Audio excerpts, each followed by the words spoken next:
भारत सरकार ने अवैध रूप से बांग्लादेशी घुसपैठियों को बाहर करने के लिए कई तरह के कार्यक्रम शुरू कर रखे हैं और ऑपरेशन सिंदूर के बाद कई अवैध रूप से बांग्लादेशी घुसपैठियों को वापस भेजा भी गया है।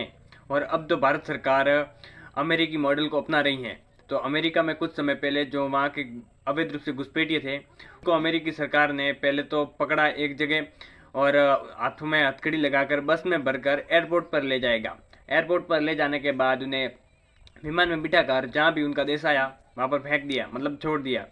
और अब वही मॉडल भारत सरकार भी अपना रही है। भारत सरकार ने भी यही स्कीम लाई है और जो भी अवैध रूप से बांग्लादेशी घुसपैठिए उन्हें हथगड़ी और रस्सियों से बांध कर ले जाया जा रहा है और विमान में बैठाकर फिर बांग्लादेश छोड़ दिया जा रहा है। और ये इसलिए किया जा रहा है ताकि कोई सुरक्षा में चूक ना हो और ये हंगामा वगैरह ना हो। गुजरात के अलग अलग शहरों में बांग्लादेशी घुसपैठियों को ढूंढ कर उन्हें इकट्ठा किया जा रहा था और इसके बाद 2 जुलाई को वडोदरा में सभी घुसपैठियों को एकत्रित किया गया।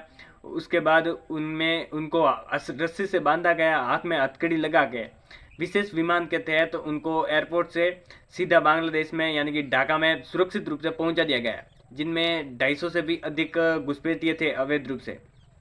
और उनमें से कुछ घुसपैठिए तो पाकिस्तान से भी थे। आप सब जानते हैं कि भारत के हर कोने में बांग्लादेशी घुसपैठिए बसे हुए हैं। आप चाहे भारत के किसी भी राज्य में क्यों न चले जाए, आपको कोई ना कोई बांग्लादेशी घुसपैठिया मिल ही जाएगा, चाहे भले वो सब्जी बेच रहा हो या फिर कोई और रिक्शा चलाना और ये काम कर रहा होगा, लेकिन आपको मिल ही जाएंगे।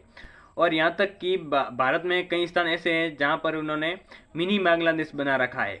भारत में बहुत सारे ऐसे स्थान हैं जहाँ पर बांग्लादेशियों ने मिनी बांग्लादेश बना रखा है, जिनमें सबसे ज़्यादा पश्चिम बंगाल में है। पश्चिम बंगाल में बहुत सारे घुसपैठिए हैं, जितने पूरे भारत में हैं उतने आधे पश्चिम बंगाल में ही हैं। और असम हो गए, त्रिपुरा हो गए, वहाँ भी बहुत ज़्यादा हैं। इसके साथ गुजरात में एक कस्बा पड़ता है जिसका नाम है चड़ोला ताला। उस कस्बे में बांग्लादेशी घुसपैठियों ने अपना शहर ही बसा रखा है।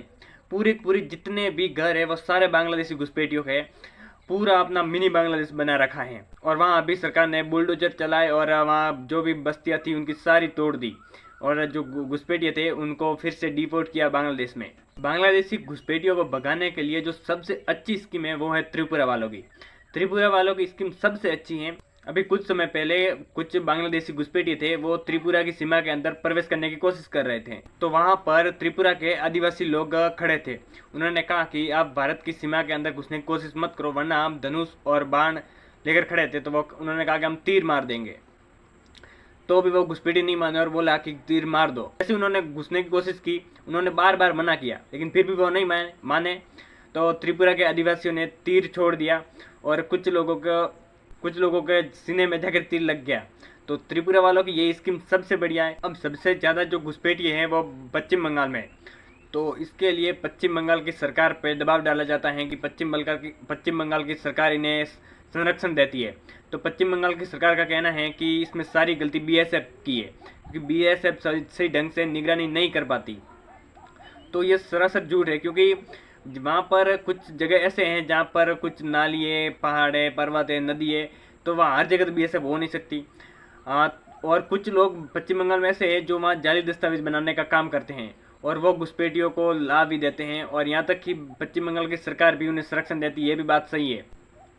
पश्चिम बंगाल में कुछ जिले ऐसे हैं जहाँ पर जो सुविधा वहाँ के मूल निवासियों को नहीं मिल रही, वो वहाँ पर घुसपैठियों को मिल रही है। इसके साथ 1971 में जैसे ही बांग्लादेश बना तो सारे के बांग्लादेशी थे वो भारत में आने लगे थे।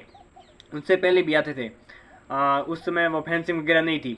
और अब भी पश्चिम बंगाल में फेंसिंग हुई नहीं है, बाकी राज्यों में तो हो चुकी है। जब बांग्लादेश बना तो उसके बाद 1974 में भारत और बांग्लादेश के बीच बातचीत हुई थी कि एक दूसरे के देश की सीमा में हस्तक्षेप नहीं करेंगे, मतलब अपने देश में ही रहेंगे। लेकिन ये बांग्लादेशी तो सुधरने वाले है ही नहीं। इसके साथ अगर हम बात करें त्रिपुरा की, तो त्रिपुरा में 70% लोग बांग्लादेशी घुसपैठी हैं। अगर वहाँ किसी गाँव में 100 लोग रहते हैं तो वहाँ 70 लोग घुसपैठी होंगे बांग्लादेशी। पश्चिम बंगाल की अगर हम बात करें तो पश्चिम बंगाल में 50 से 60 लाख आंकड़ा बताया जाता है। वो तो सिर्फ इंटरनेट पर उपलब्ध है, होगा तो वास्तव में इससे ज़्यादा ही होगा। तो सरकार बनाने के लिए तो सिर्फ एक वोट से सरकार गिर जाती है और बन जाती है। तो आप समझ सकते हो कि पश्चिम बंगाल में बांग्लादेशियों की सरकार है। और अब एनआरसी की बात करें, मतलब एनआरसी में हमको प्रूफ देना पड़ता है कि हम भारतीय हैं या फिर नहीं है। तो उनके तहत जो एनआरसी कुछ राज्यों की सरकार तो लागू होने नहीं दे रही है और सिर्फ असम है एक ऐसा राज्य है जिसमें अभी एनआरसी लागू है और बांग्लादेशियों को लगातार डिपोर्ट किया जा रहा है और भेजा जा रहा है वापस। भारत में रह रहे अवैध घुसपैठियों में से कईयों के तो वोटर आईडी कार्ड भी हैं। इस पर मैंने पहले भी वीडियो बना रखी है, लिंक डिस्क्रिप्शन में, आप वीडियो देख लेना। इसके अलावा अगर हम बात करें तो एक कानून है CAA यानी कि नागरिकता संशोधन कानून 2019। इसके तहत जो भी पाकिस्तान, बांग्लादेश और अफगानिस्तान से धार्मिक उत्पीड़न के कारण 2014 से पहले अगर भारत आए हैं, जिनमें हिंदू हो गए, सिख, बौद्ध, जैन, ईसाई, पारसी, यहूदी ये हैं, तो इनको भारत की नागरिकता दी जाएगी अगर वो लोग बांग्लादेश, पाकिस्तान और अफगानिस्तान से अवैध रूप से आए हैं तो। लेकिन अगर मुस्लिम है तो उन्हें नागरिकता नहीं दी जाएगी। बाकी आप क्या सोचते हो इसके बारे में अपनी राय कमेंट में जरूर बताना। मैं मिलता हूँ नई वीडियो में, तब तक के लिए जय हिंद, जय भारत।